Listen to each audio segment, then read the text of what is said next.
again, everyone, my spiritual warriors, the ones who seek knowledge no matter what the cost. In my last video I said I was thinking about descending from my hill, and I did. It was about a 20-minute ride down. Can you hear me okay? But here we are.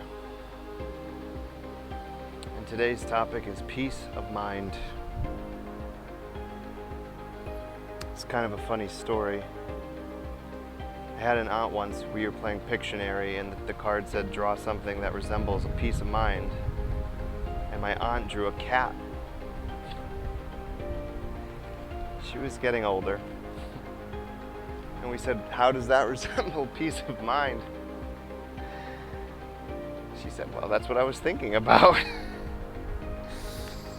So I guess you could think of peace of mind in that sense. I guess it's whatever is going on in your mind at any given time. But I'm more specifically talking about this peace of mind. Perhaps you can hear the water. I could see some fish right in this part of the water here, which is very clear. And you're just out here in nature, in the presence. Of course, you could hear the city somewhere off in the background, but once you focus in on just being present. And often people think, what would it take to achieve global peace of mind? Well, if everyone drives the same car, if everyone has the same income, if everyone has the same access to X, Y, and Z, the whole world will be just a happy, joyous place. And man's blundering attempts yet again to control things that are all ultimately under God's province, it'll be all somehow resolved.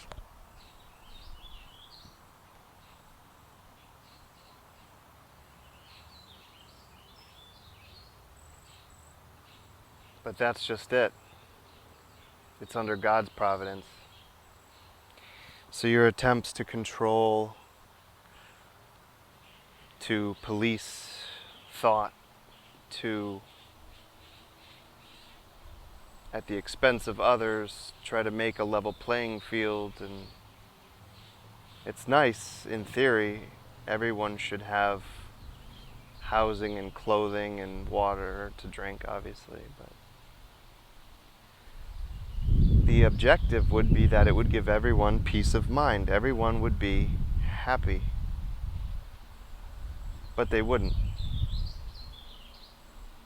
Because of our part of the mind that plays out this melodrama constantly, this dramatic little soap opera that is our mind, in which psychiatrists in all their genius ways determine, okay, psychopathy, anxiety, obsessive compulsive, depression, whatever it is. But there will always be a lack, and there will be a new problem, and most likely a new global problem.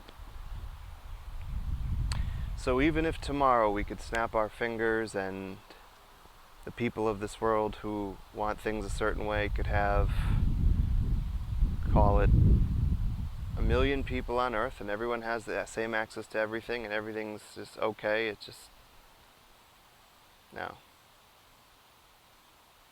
I mean, ultimately that road would lead to tyranny anyways, but the more man tries to control things, the more he loses the control.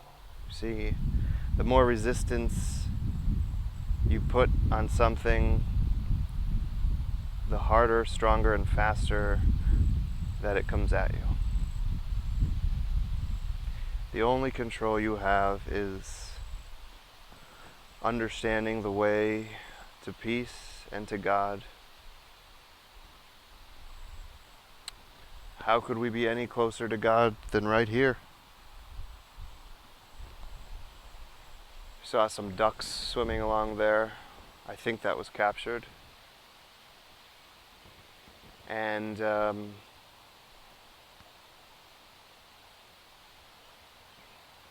I do like my mountaintop, my hilltop.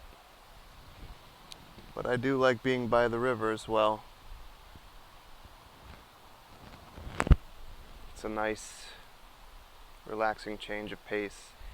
And it lets you surrender to the peace, because out here,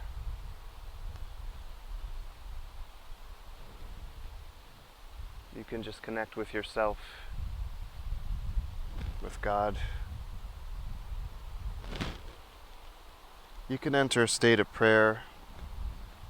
You can enter a state of meditation out here.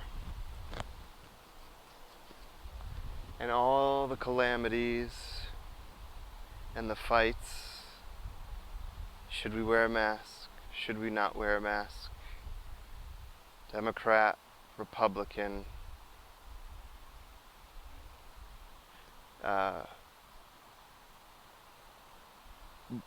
police brutality, protests. When you are with God, all of that takes us a backstage to the ultimate presence, you see, because there is no conflict. It's just peace of mind. And if you're sitting home with your cat, because that's your peace of mind, with your tea, which, by the way, out here I don't have tea. You know I normally have it.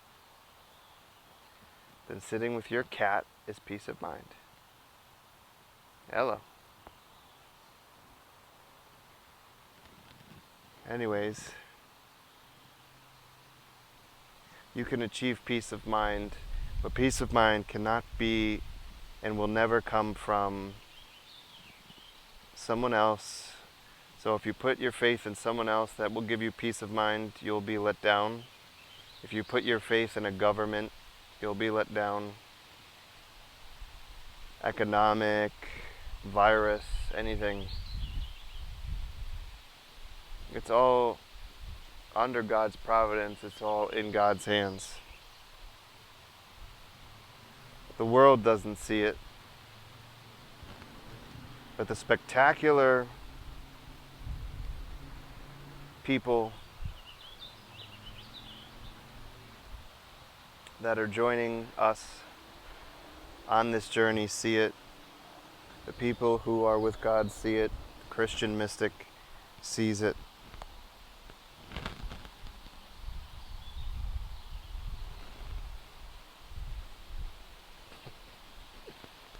What's there to be upset about? In the Indus Valley, they called it Maya, which means the problems and the whole thing is an illusion until you re-merge with the ultimate Brahman.